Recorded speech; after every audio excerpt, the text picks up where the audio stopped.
Bienvenue dans le podcast Dans le Flow de l'été. Ici Johan Yangting pour un nouvel épisode de la saison estivale dans un format très spécial car pour l'été, j'ai prévu des épisodes exclusifs chaque mercredi. Bienvenue et je suis très heureux de vous retrouver dans le podcast avec des épisodes tous les mercredis durant l'été et j'ai mis en place cela pour proposer des épisodes que vous pouvez écouter pendant vos déplacements, pendant que vous êtes à la plage, pendant vos vacances ou si vous êtes chez vous ou à travailler, en tout cas pour apporter des perspectives plus légères mais aussi vous aider à continuer de progresser dans le flow et l'énergie de l'été. Et juste avant de commencer l'épisode, j'ai une annonce très spéciale pour vous dire que nous avons deux propositions spéciales pour vous durant l'été. La première, c'est que si vous avez envie de prendre du recul, d'avancer et préparer la suite de l'année pour comprendre comment vous fonctionnez, pour pouvoir planifier la suite, avoir des petits outils d'introspection, on a mis en place l'édition Summer Flow du workbook qui est un programme exclusif, vous avez le lien en descriptif, pour vous aider justement à profiter de l'été pour mieux vous organiser et préparer sereinement la rentrée. Vous allez réellement voir comment adapter une productivité, une gestion de l'énergie qui vous correspond et surtout dans un format qu'on peut imprimer et faire partout, même en extérieur, sans être derrière un écran.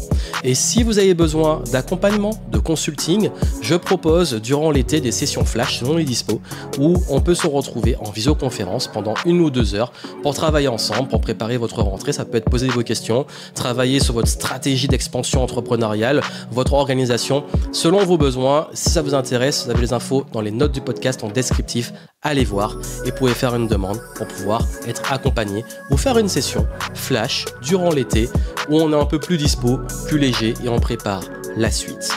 Allez, c'est parti, let's go, on commence l'épisode.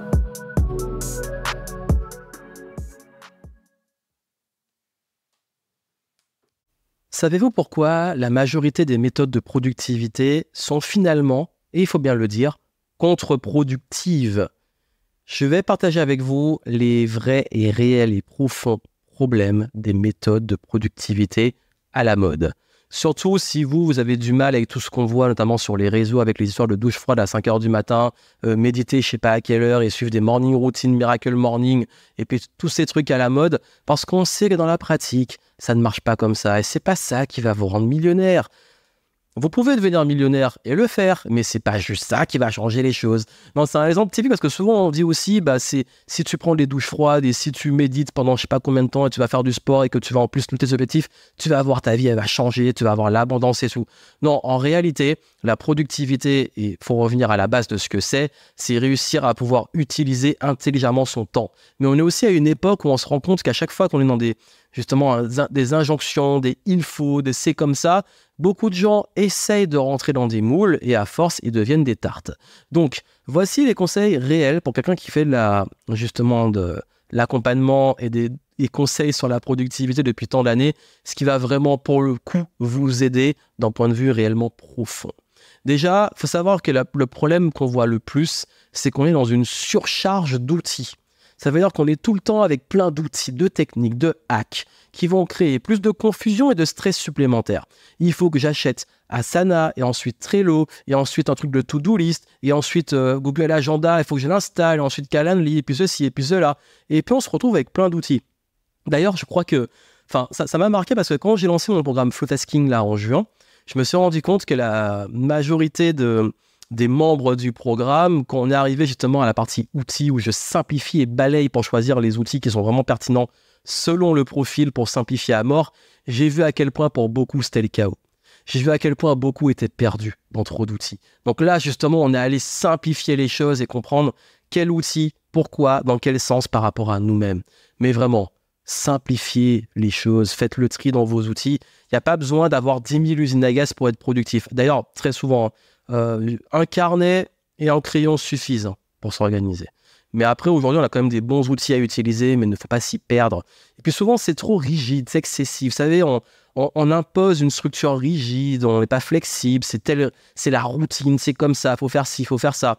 Alors que vous savez que vous avez besoin parfois de créativité, d'agilité, de réagir. Et puis aussi, quand il y a trop de cadres, on n'arrive pas justement à être régulier. L'exemple typique, c'est de programmer et publier tout le temps sur les réseaux sociaux. Il y en a beaucoup qui n'arrivent pas juste parce que on leur impose un rythme. Et au bout d'un moment, ils saturent, ils ont du mal et ils n'arrivent pas. Alors que, comme je le dis souvent, c'est OK de mettre du cadre, mais vous devez aussi, à côté du cadre, avoir la liberté créative et la flexibilité. C'est un équilibre des deux. C'est la structure qui est flexible, c'est la structure qui s'adapte. Et c'est comme ça qu'on arrive réellement à avancer.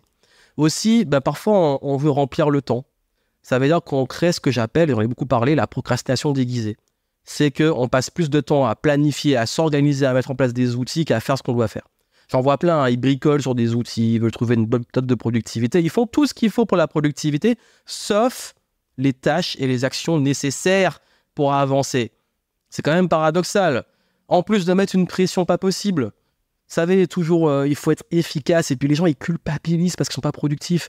Et puis on se retrouve avec plein de gens épuisés, en burn-out et tout. Donc, d'ailleurs, j'ai fait une vidéo et même un podcast sur la culpabilité de ne pas être productif. Si vous revenez un peu sur les anciens épisodes, vous pouvez le retrouver, même sur ma chaîne YouTube. Mais à un moment, il faut arrêter aussi avec ça. Comme j'ai dit, le but n'est pas de devenir un robot et une machine, c'est de gagner en qualité de vie, d'avoir un temps qualitatif, d'être plus libre. On n'est pas libre quand on est dans des cadres, des trucs fermés comme ça. Parce que surtout, parfois, on perd de vue l'essentiel. On est tellement sur les techniques, sur les process, sur les systèmes, sur la pression, sur les deadlines, sur c'est comme ci, c'est comme ça et la structure, qu'on perd le sens même du travail. Parce que quand on parle de productivité, on produit, on travaille. Mais c'est quoi le sens derrière? Parce qu'il faut aussi de l'épanouissement, il faut de la qualité, il faut du feedback, il faut de l'évolution. Donc, il ne faut pas perdre de vue ces éléments importants. Donc, que ça soit trop d'outils, la rigidité, la procrastination déguisée, la pression inutile, la perte de vue de l'essentiel, là, il est important justement de vous simplifier la vie. Donc, aujourd'hui, moi, ce que je vous recommande, c'est d'utiliser moins d'outils, mais d'aller vers des outils qualitatifs et qui sont simples pour vous, qui vous correspondent. Moi, j'ai fait un gros ménage et aujourd'hui, j'ai beau être ultra productif, gérer des équipes, j'ai pas 10 000 outils. Et surtout, restez flexible. Adaptez les méthodes en fonction des situations et des besoins. Il n'y a pas une seule bonne approche de la productivité. D'ailleurs, je vous le dis, même en business, dès qu'on commence à vous dire c'est ça le bon truc, il y a un problème. Non, il y a plein de façons de faire, mais il faut trouver celle qui vous correspond. Et depuis tant d'années qu'on fait justement des contenus et qu'on aide sur la productivité, on a aussi même développé aussi des types de profils. D'ailleurs, si ça vous intéresse de savoir votre profil, vous avez un test, on va vous le mettre dans le note du podcast en descriptif. Et dans ce test, je vous montre justement comment trouver votre profil et mode de fonctionnement dans la productivité. Et justement, comme il y a différents profils, et même dans mes programmes Flotasking et tout, je me suis rendu compte, et on s'est rendu compte avec l'équipe, que selon les profils, c'est vrai qu'il y a des méthodes qui fonctionnent mieux et d'autres non. Et puis parfois, même dans les mêmes profils, ça change. Donc ça, il est important de finalement designer ce qui vous correspond. Je sais, ça peut paraître prendre du temps, être compliqué et tout, mais en réalité, franchement, si vous voulez utiliser le workbook Summer Flow, c'est une bonne introduction pour ça et ça va vous aider justement à mettre le doigt sur ce qui vous correspond et vous ressemble en termes d'organisation. Vous avez également comment passer à l'action. Donc ça veut dire, je crois qu'il est important de ne pas oublier que la productivité, ce qui compte le plus, c'est d'agir. Il y a un moment, il faut arrêter de bricoler, de faire des trucs par-ci, par-là. Passer moins de temps à vouloir être dans une organisation parfaite, passer plus de temps et d'énergie à faire ce que vous avez à faire. Il y a un moment, parfois, on veut complexifier les choses. J'en vois plein, ils sont comme ça. Il faut que je m'organise, que je planifie et tout. Et à un moment, je dis, tu sais ce que tu as à faire? Oui, fais-le. Bloque-toi un temps et fais-le. Il y a un moment, il ne faut pas tourner autour du pot pour se concentrer justement sur l'essentiel, ce qui apporte de la valeur. J'ai fait justement un podcast sur comment définir ses priorités, surtout pour préparer le deuxième trimestre de l'année, donc un deuxième semestre de l'année, pardon. Mais qu'est-ce qui apporte le plus de valeur? Qu'est-ce qui contribue directement à servir vos objectifs? C'est ça aussi l'essentiel, c'est que parfois, les méthodes de productivité, on veut juste remplir le temps au lieu de se dire non, peut-être que là, il faudrait que j'aille plutôt sur l'essentiel et clairement sur ce qui compte pour moi pour en faire moins et justement avoir plus d'impact. Et puis surtout, ne vous oubliez pas, prenez soin de vous, de votre bien-être. Parce que prendre des pauses, se reposer, avoir un bon équilibre, c'est ça qui vous rend plus productif. Quand on est bien reposé, c'est là qu'on est productif, qu'on est performant. Donc on oublie trop souvent la récupération. Et c'est un équilibre de tout ça. Moins d'outils, mais les meilleurs. L'agilité, la flexibilité, passer à l'action, mais sur les bonnes choses, tout en prenant soin de soi. Si vous arrivez à mettre ça en place, c'est là que vous allez pouvoir réellement avancer.